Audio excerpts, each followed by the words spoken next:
It's Mike Jones and Amber Miller here at Alt 104.5's Friendsgiving at the Excite Center at Parks Casino with Jimmy Eat World. Hello, gents.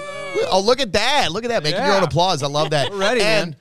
I got to say, we love the teamwork. They were just signing the guitars for us. It was a well-oiled machine here for Jimmy Eat World. This is why you guys are coming up on 30 years. Like, no problems. You can do everything in sync. Perfect harmony. Well, you know, using the marker to write my name, you know, without these guys, I wouldn't be able to do it. I think it's a nice peek behind the curtain. Yeah. And how the teamwork is making. This is what I'm saying. We can write our names.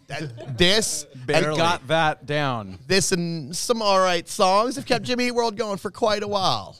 Boys, how is it though? 30 years coming up. Like, you feel good about everything? Are we making big plans for next year?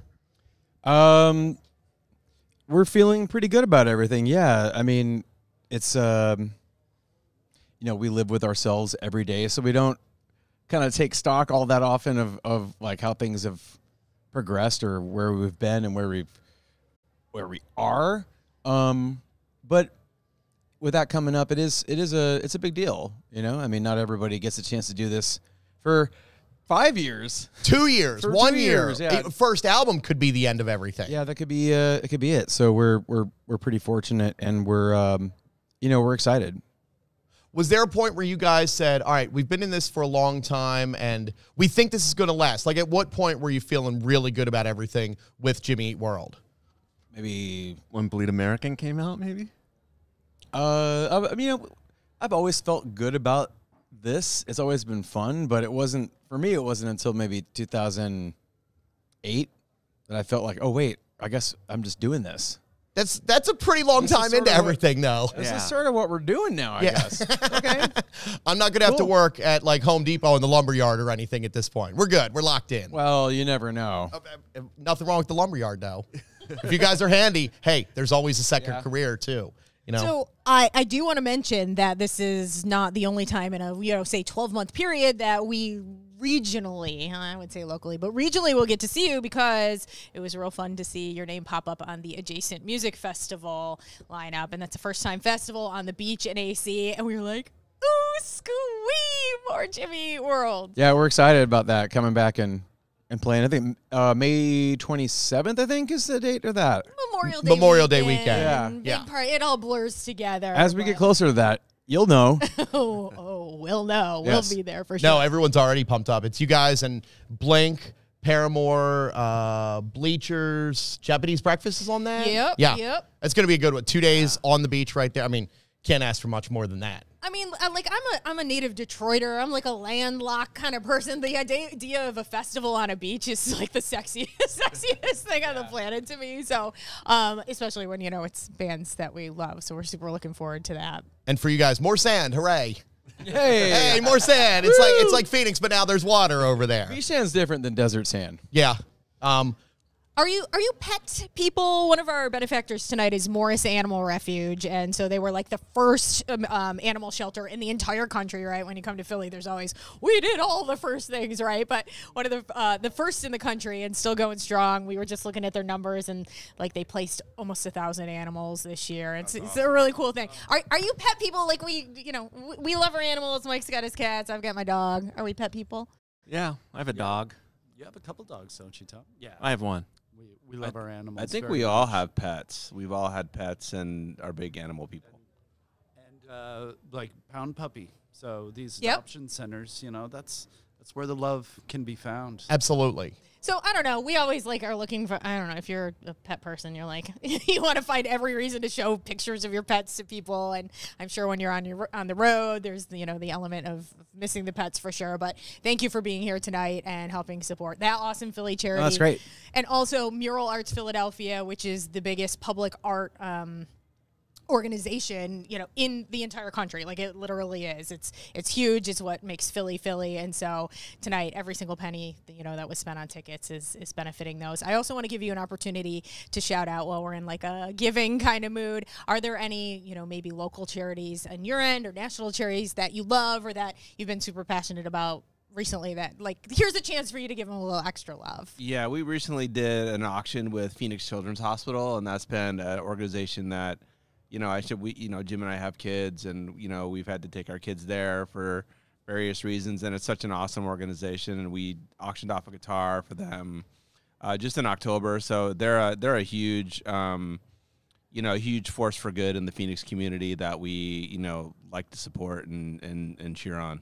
Yeah, it's nice when we can bring the cool things like rock and roll together with community, right? I mean, those things really should go hand in hand all the time. And it's that time of year when we're in that reflecty kind of stage and that feel good kind of stage. So, so again, thank you for being here and helping us support charities we love, and hopefully you can continue to do really great work with charities that you love too.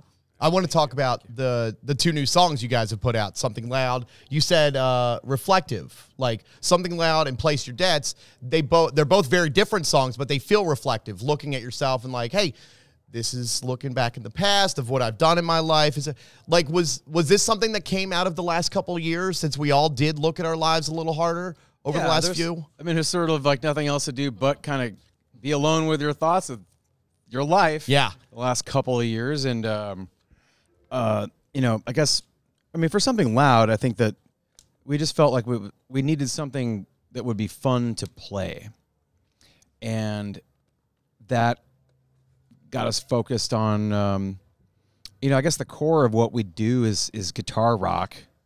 Yeah. For my relatives that don't know anything about music, if they ask me what our band sounded like, I would tell them it's a guitar-based melodic rock band. So it's Something Loud is kind of getting to our roots that way. Mm-hmm. I was gonna follow that up, Jim, with if your relatives ask, do any of your relatives not know what your band sounds like at this point? No, they're I was gonna say, hip to it now. For a while there, it was like, oh, you're playing a band, that's so nice. Like, yeah, that's nice. Was that in 2008 when your aunt finally realized and you're like, I made it? Yeah, this band is staying. Yeah, no. When they started seeing us on TV, it kind of got real for them, I think. Yeah, that's pretty good. What was your first TV thing? Craig Kilborn. Oh, right? That's right. Yeah. Wow, that's a throwback name right there. That was 2001. Came out 2001. So I was going to say, what was the song? What was the performance? Is it like We Burning probably the played Rain? Bleed American. Yeah, that's a good one. I saw your interview with Fender you did, Jim, and the performance as well with that. You said, for your best ideas, the best creations, they're not when you're looking for them, that you find them just out of nowhere, just starting to play and not really thinking. Was there any, do you remember any songs in particular that came from that, like any really big ones that happened for you from? Every single one. Oh, okay. Yeah, I think you give yourself the environment to explore. Mm-hmm. That part of it's intentional, but as far as like where it goes from there is just about chasing the ideas you're excited about, and you can't exactly conjure up excitement for. It's difficult to conjure up excitement for something, like it just sort of has to come to you, and then you develop that, yeah, and then like it starts sounding like something that. You just ideas beget more ideas, and you just follow that as far as you can go until you have a song. And your ideas lead to you guys jumping in, helping build the song and make it the final product that we're going to hear. It come together all kinds of ways. I mean, sometimes I might have like a pretty fleshed out idea to bring to the guys, or, we might be like in band practice getting ready for a tour or something, and one of us will play something, and then it'll be like, oh wait, do that again. Wait, that's cool. What, this? Like, yeah, do that again, and like that leads to a start of a song maybe. That's cool. There's no rules. Yeah, I just love hearing about that, nerding about the creation of music like that. I think that's so cool. It all just seems like voodoo magic to me. It really is.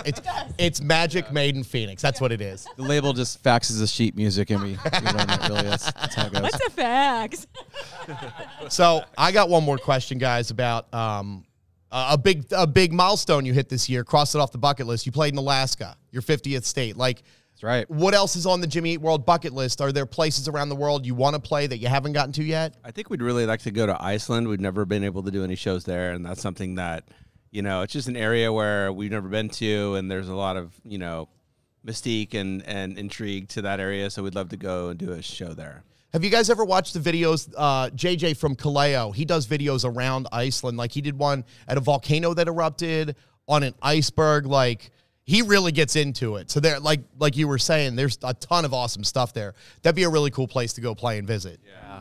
It's faster for us to fly out to Iceland from Philly than it is to fly to Los Angeles. So I'm like, what's my reason to go? So right? Jimmy Eat World, Reykjavik, I'm in. I'm sold. Yep. But we will see you on the beach in Atlantic City next summer too. Yes, So. and tonight at Friendsgiving. Yes. And what's the holiday plan for you guys? What's going to be going on? Wrapping up the tour soon? Just a couple more shows? Yeah, we have like maybe one more gig after tonight, and then it's the rest of the year off.